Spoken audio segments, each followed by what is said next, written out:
If you look around your house, you will see many devices that have electric motors, such as kids' toys, table fans, toothbrushes, hair dryers, and this electric cutting knife. But how does the electric motor work? You turn it on and somehow it starts rotating. Why is that? In this video, we'll cover the basics of electricity and magnets, and then put it all together to understand how the motor works. Let's start with something called a circuit. You have a battery, some wires, and a device that uses electricity such as a light bulb. Electricity flows through the circuit. But as soon as there is a break in the wire, the electricity stops flowing and the light bulb goes off. The path must be complete for the circuit to work. This is best done through the use of a switch. Electricity is flowing down the wire. This is called conventional flow. If we take the battery out and flip it, then the current will flow the other way. The light bulb will still work in either case, but there are some devices that will work differently depending on which way the current flows. Okay, so that's the basics of a circuit. Now let's come over here. This is a magnet. It has a north pole and a south pole, and it likes to attract other metal objects like these paper clips. If you bring another magnet towards it, opposite poles attract, and the same poles repel. Magnets don't have to be in this shape. For example, some magnets might be more flat like this. You can think of this magnet as always on. It's always working. You can't really turn it off. That's why it's sometimes called a permanent magnet. It's made up of many smaller magnetic domains that are lined up in the same direction. But later, I'll show you a type of magnet where this is not always the case. Let's take one of our permanent magnets and drill a hole in the center and put it on something that will allow it to spin. Now bring another magnet towards it. Our spinning magnet will immediately line up until opposite poles are right next to each other. Now switch out the side magnet. The same poles repel and opposite poles attract. If we keep switching out these side magnets, then our spinning magnet will just keep spinning. This concept of the spinning magnet is really important. We'll come back to it in a moment. Here's a metal bolt which is not a magnet. It's made up of magnetic domains, but they are pointing in random directions. Now let's take a wire, wrap it around several times, and then create a circuit. The current through the wires forces the magnetic domains to line up. That means we've just made a magnet, or more specifically, an electromagnet. It can do the same things that a permanent magnet can. You can pick up pieces of metal, and it has a north and a south pole which will attract or repel other magnets. But the electromagnet is special in the sense that it can be turned on or off, just like the light bulb. You can't do that with a permanent magnet. Now watch what happens when we flip the battery. The electric current was flowing this way, but now it flows the other way. This will cause the poles on our magnet to switch places. North will become south, and south will become north. This is called reversing the polarity of an electromagnet. Instead of flipping the battery, an easier way to do this is to just switch the wires. You should be aware that the electromagnet will get very hot if it's on for a while. Just a caution in case this video inspires any science projects. Let's come back to our spinning magnet.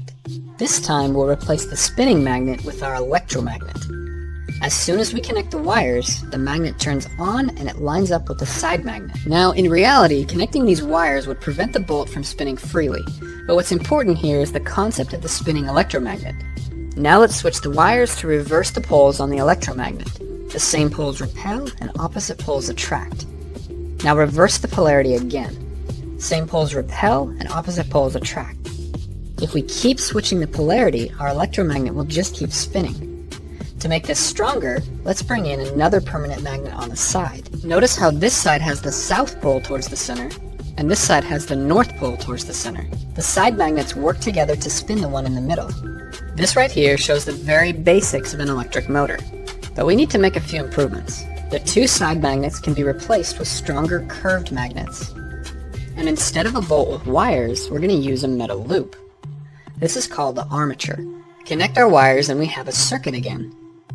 This time you can think of the electromagnet as flat like this with the south pole pointing up. Now the armature will spin until opposite poles are lined up.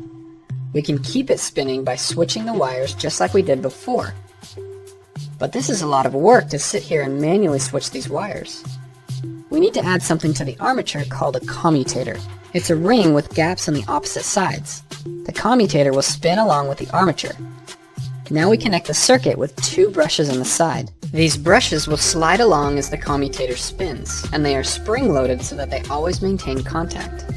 The current flows from the wire, through the brush, the commutator ring, the armature loop, and back through the other side.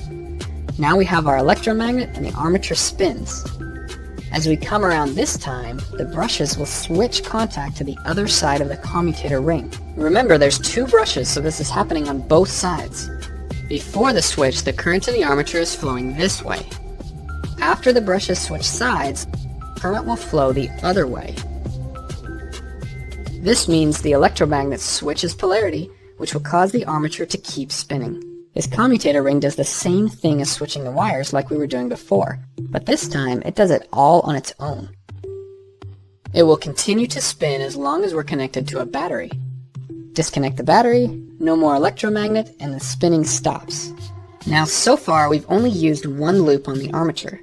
This will cause our motor to have an irregular speed, and in fact, we could get stuck in this position, with the brushes halfway between commutator segments. What we can do is split the commutator ring and then add another loop. So first, the brushes are in contact with these two commutator segments, which turns on this electromagnet, which causes it to start spinning. Once we get to here, the brushes switch contact to the next pair of commutator segments, which means this loop turns off and the next loop turns on. Now this electromagnet wants to spin. The brushes switch contact and the next loop turns on. This keeps happening as our motor spins. It's almost like the loops will take turns being an electromagnet. Some electric motors will add many loops to the armature. This ensures that there will be a continuous spinning motion on the motor.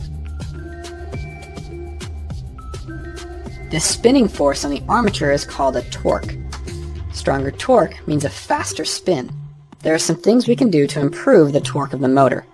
Electromagnets are stronger when there are more wires. This is true when we wrap more wires around the metal bolt, and it's also true when each of our armature loops are made of many wires. The motor will have stronger electromagnets, which means it will spin faster. If you look at some pictures of real electric motors, you can see lots of wires wrapped around. And yes, this is the same reason. More wires wrapped around means stronger electromagnets. Another way to make this stronger is to use more electricity. Let's learn a few more terms here. The part that doesn't move is called the stator. In this case, it's the two permanent magnets on the side. These fit inside the edges of the motor case. The armature in the middle is also called a rotor. Remember, this is the part that spins. The axle goes through the middle here and then sticks out the back of the motor. What I've shown you in this video is called a DC motor. If you have a device that moves and is powered by a battery, there's a good chance there's a DC motor in it.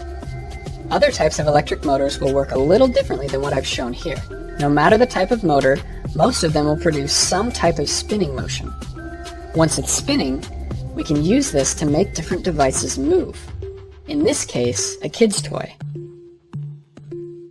Or even a fan that cools your room. The spinning of the motor can be converted to other types of movement, such as the side-to-side motion that we see in this fan. Or how about this electric cutting knife? Each blade is going back and forth. It all starts with the spinning of the motor to turn a gear, which then pushes these two pieces back and forth. So hopefully this video has made a few light bulbs go off in your brain.